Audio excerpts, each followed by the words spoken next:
to this gentleman, open his looks and gambol in his eyes. Dernier réchauffement et ajustement avant la générale. Dans le songe d'une nuit d'été, Mélanie Boisvert chante Titiana, la reine des fées.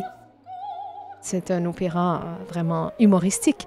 Bien sûr, il y a des amants qui sont amoureux et c'est un peu dramatique parce que, sans le savoir, sous la potion magique, ils s'échangent les amants et les amantes, ce qui cause de graves problèmes plus tard. Je vais tomber amoureuse d'un âne. Cette histoire de discorde et de maléfices évolue dans un univers de contes de fées où rêve et réalité s'entrecroisent. Sur scène, 15 solistes et un chœur d'enfants, des élèves du Conservatoire régional de Metz.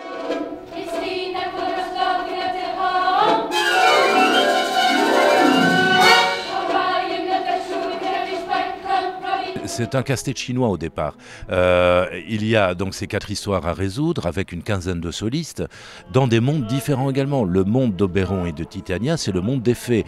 Oberon et Titania sont invisibles à l'œil des humains qui sont Démétrius, Helena, Lysander et Hermia. Ils les croisent sur scène mais ne les voient pas. Donc c'est vraiment quelque chose de complètement fou à mettre en scène, mais c'est ce qui est très excitant dans cet ouvrage.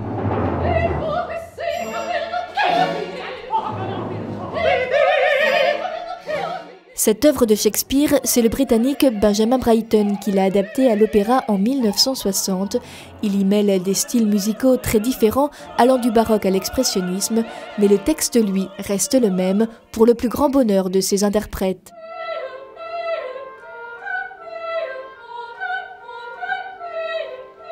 On sent vraiment que Shakespeare s'en est donné à cœur joie dans le texte, a inventé ses magies, ses répliques très pointues, très coquines, canailles. Cette comédie frise par moments, je dirais, l'humour des Monty Python. Vous avez comme ça des ouvrages et des écrivains qui traversent le temps parce qu'ils trouvent les phrases et les mots justes à différentes situations, et on se rend compte que, avec le temps, ces situations sont toujours là dans notre vie actuelle.